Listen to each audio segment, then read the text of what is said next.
हाय दोस्तों, कैसे आप सब लोग ठीक होंगे। जैसा कि आपको सब्जेक्ट सामने दिखाई दे रहा है कि आज का चैप्टर है एनपीएस यूपीएस। काफ़ी जवानों के कॉल आ रहे हैं क्योंकि अब एनपीएस से कुछ जवान यूपीएस में चेंज करवा रहे हैं और कुछ जवान एनपीएस में रखना चाह रहे हैं, तो दोनों में डाउट है। आज भी इस वीडियो के तहत मैं डाउट क्लियर करूँगा और मेरे साथ बने रहिए वीडियो में लास्ट तक। और काफ़ी जवान मैसेज भी कर रहे हैं और कॉल भी कर रहे हैं कि sir NPS national pension scheme या यूपीएस यूनिफाइड पेंशन स्कीम कौन सी बेस्ट है, किस का हम चुनाव करें। तो मेरे साथ बने रही वीडियो में इसी में डिस्कस करेंगे। तो एनपीएस का मतलब नेशनल पेंशन स्कीम और यूपीएस का मतलब यूनिफाइड पेंशन स्कीम। अब दोनों में वेरिएशन क्या है, तो मेरे साथ पूरी वीडियो बने रहिएगा तो आपको पता चल जाएगा वेरिएशन क्या है और हमें किसको चुनना चाहिए किसको नहीं चुनना चाहिए। तो वीडियो को स्किप कर मत करना। अगर वीडियो को स्किप बिना किए देखोगे तो आपको अच्छे से समझ में आएगा कि कौन सा हमें ऑप्शन चुनना चाहिए। तो एनपीएस और यूपीएस में डेफिनेशन क्या है, तो एनपीएस नेशनल पेंशन स्कीम और UPS unified pension scheme. NPS में क्या है, पेंशन के लिए कोई उम्र सीमा अनिवार्य नहीं है। एनपीएस में आप कभी पेंशन जाओगे तो इसमें कोई उम्र निर्धारित नहीं की गई है, जबकि यूपीएस में पेंशन 60 वर्ष की उम्र पूर्ण होने पर ही चालू होगी, लेकिन पेंशन के लिए कम से कम आपको 10 वर्ष सेवा अनिवार्य है। तो यूपीएस में 60 ईयर्स अगर जिस जवान की हो जाएगी उसके बाद उसको पेंशन चालू होगी और कम से कम 10 ईयर्स की उसकी सर्विस होनी चाहिए। फिर एनपीएस में फिक्स्ड पेंशन का प्रावधान है। एनपीएस में फिक्स्ड पेंशन दी जाएगी, जबकि पेंशन में यूपीएस में क्या है कि पेंशन में डीआर के आधार पर बढ़ोतरी होगी। उसके बाद एनपीएस में न्यूनतम पेंशन का कोई प्रावधान नहीं है। इसमें न्यूनतम पेंशन का कोई प्रावधान नहीं है, लेकिन कर्मचारी की जमा राशि कम से कम 2 लाख रुपए जमा होने पर ही पेंशन का प्रावधान है। अगर किसी कर्मचारी की 2 लाख तक अगर राशि जमा हो जाती है तभी पेंशन का प्रावधान है एनपीएस में। जब यूपीएस में न्यूनतम पेंशन 10,000 रुपये फिक्स की गई है, रुपये पेंशन का प्रावधान है, परंतु पेंशन 60 वर्ष पूर्ण होने पर ही लागू होगी। जिसका आदमी की 60 साल कंप्लीट होगी उसी को लागू होगी, लेकिन वो भी 10,000 रुपये। अब 10,000 रुपये की आज के बाद अगर 60 ईयर करेगा बंदा, आज मान लो 2025 है 2025 है और 60 साल मान लो करेगा 2085 में, 10,000 की क्या वैल्यू रहेगी ये आप भी सोच सकते हैं। 2085 में 10,000 की क्या वैल्यू रहेगी। उसके बाद एनपीएस में कर्मचारी की मृत्यु के उपरांत स्पाउस को पूर्व की तरह फिक्स्ड पेंशन जारी रहेगी। एनपीएस में अगर मृत्यु हो जाती है तो स्पाउस को पूर्व की तरह फिक्स पेंशन 9,000 रुपये जारी रहेगी। जबकि यूपीएस में क्या है, कर्मचारी की मृत्यु के उपरांत स्पाउस को निश्चित पेंशन का 60% ही मिलेगा। तो जो फिक्स्ड पेंशन है उसका 60% ही मिलेगा। अभी 9,000 रुपये है तो उसका भी 60%। तो ये यूपीएस इस हिसाब से तो बहुत ही ख़राब है, क्योंकि इसमें तो पूरा बंधन बना दिया है और जो भी कर्मचारी का जमा है वो भी 60 ईयर्स के बाद ही अर्न कर सकता है। एनपीएस में क्या है, कर्मचारी के एनपीएस में कुल जमा पूंजी का 60% कर्मचारियों को सेवानिवृत्ति के समय मिलेगा। एनपीएस में 60% कर्मचारी की सेवानिवृत्ति के बाद मिल जाएगा जितनी पूंजी जमा हो रही है, जबकि यूपीएस में सेवानिवृत्ति के समय अंतिम 6 माह का वेतन मिलेगा। जबकि यूपीएस में क्या है कि सेवानिवृत्ति के समय लास्ट के 6 महीने जो वेतन लिया है उसी को मिलेगा।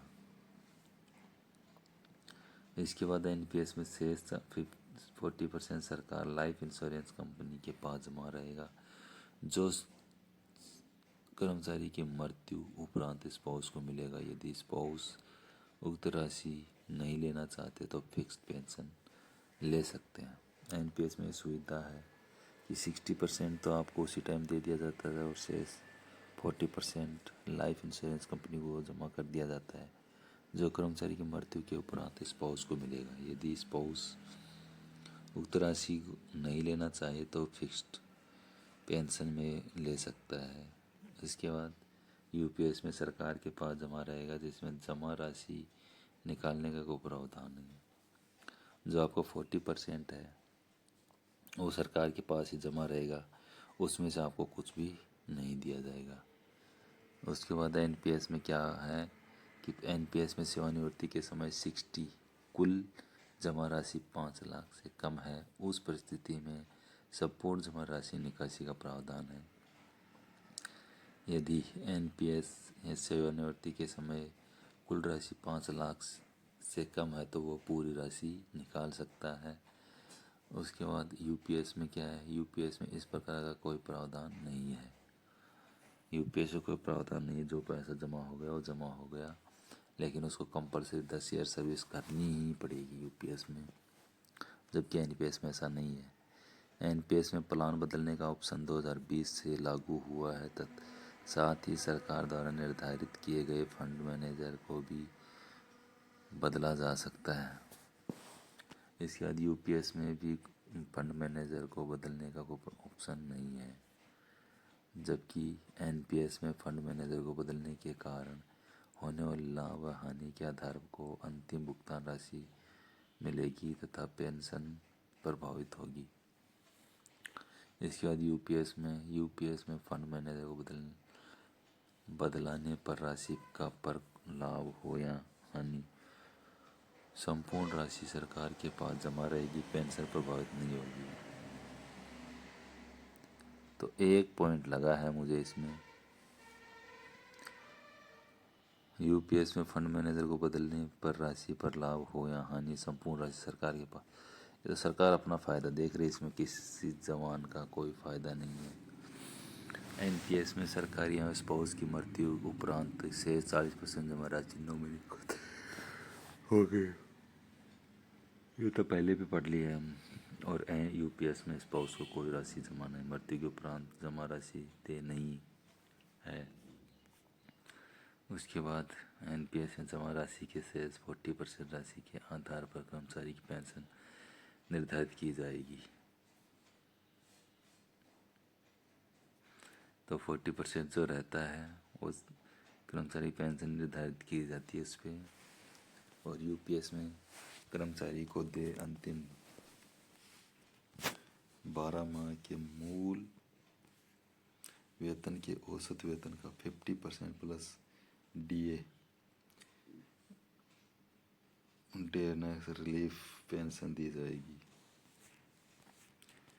उसके बाद यदि कर्मचारी 20 वर्ष से पूर्व स्वैच्छिक सेवानिवृत्ति लेता है तो उसे कुल जमा राशि का 20% ही मिलेगा और 80% पर पेंशन निर्धारित होगी। यदि कर्मचारी 20 वर्ष से पूर्व स्वैच्छिक सेवानिवृत्ति लेता है, 20 वर्ष से पहले स्वैच्छिक सेवानिवृत्ति लेता है तो कुल जमा राशि का 20% ही मिलेगा और 80% पर पेंशन निर्धारित होगी। जबकि यूपीएस कर्मचारी द्वारा 25 वर्ष सेवा पूर्ण करने पर हे पूर्ण पेंशन का हकदार होगा, जो 60 वर्ष की आयु पूर्ण होने पर प्रारंभ होगी। यदि कार्मिक 25 वर्ष की सेवा पूर्ण कर लेता है और उसको 60 वर्ष पूरे नहीं होते हैं तो उसको पेंशन नहीं मिलेगी। तो कार्मिक 25 वर्ष की सेवा किया हुआ हो और 60 वर्ष उसकी उम्र हो तभी वो पेंशन का भागीदार है यूपीएस के अनुसार। उसके बाद एनपीएस में क्या बोल रहा है कि कर्मचारी की कटौती 10% है।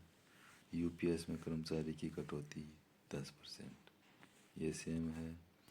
उसके बाद एनपीएस में सरकार द्वारा जमा राशि 14% है, जबकि यूपीएस में सरकार द्वारा जमा राशि 18.5% है।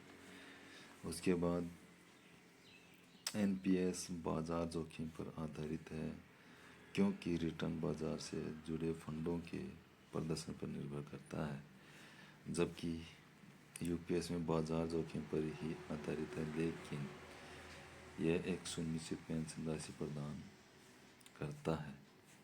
इसके बाद ग्रेजुटी एवं अवकाश नकदीकरण देय के लिए एनपीएस और यूपीएस में समान प्रावधान किया गया है। जो अवकाश नकदीकरण जो है वो समान है यूपीएस और एनपीएस में, उसे राशि दी जाएगी। उसके बाद एनपीएस से 60% निकासी राशि कर मुक्त है।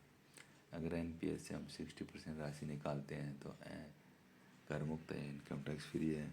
जबकि यूपीएस में सरकार द्वारा जारी यूपीएस के गजट नोटिफिकेशन स्पष्ट रूप से वर्णित नहीं किया गया, तो इसके बारे में कोई वर्णन इसमें यूपीएस में नहीं दिया गया है कि कर दिया जाएगा या नहीं दिया गया। एनपीएस वाले स्टाफ को यूपीएस चुनने का विकल्प मिलता है। अगर जिसको एनपीएस है वो यूपीएस में बदली करवा सकता है। यूपीएस को चुनने का अवसर केवल एक बार मिलेगा। यह विकल्प अंतिम एवं अपरिवर्तनीय होगा।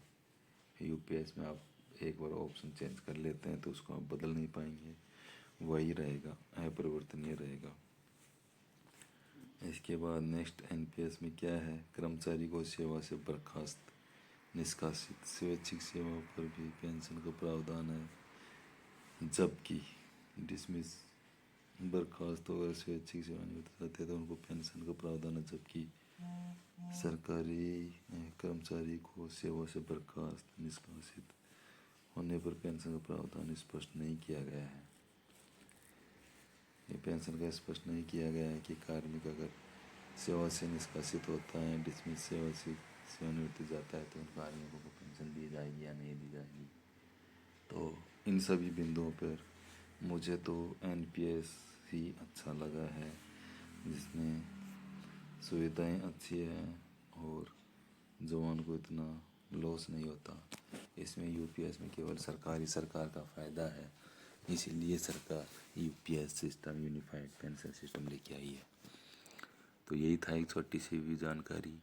काफ़ी जवान मुझे कॉल कर रहे थे, पर्सनल नंबर पे कॉल कर रहे थे, सर बताइए कि यूपीएस सुनिए या एनपीएस ही रखें। तो ये अपने विवेक से अब सोच सकते हैं आप कि हमें यूपीएस ही रखना चाहिए या एनपीएस रखना चाहिए। तो इस हिसाब से अपना ऑप्शन चुने। तो वीडियो अगर अच्छा लगे तो लाइक शेयर सब्सक्राइब ज़रूर करना और ज़्यादा से ज़्यादा शेयर करना। और किसी प्रकार का वीडियो चाहिए तो कमेंट करना, ताकि मैं आप जवानों को इस प्रकार की वीडियो दे सकूं। Okay guys, thank you, bye bye.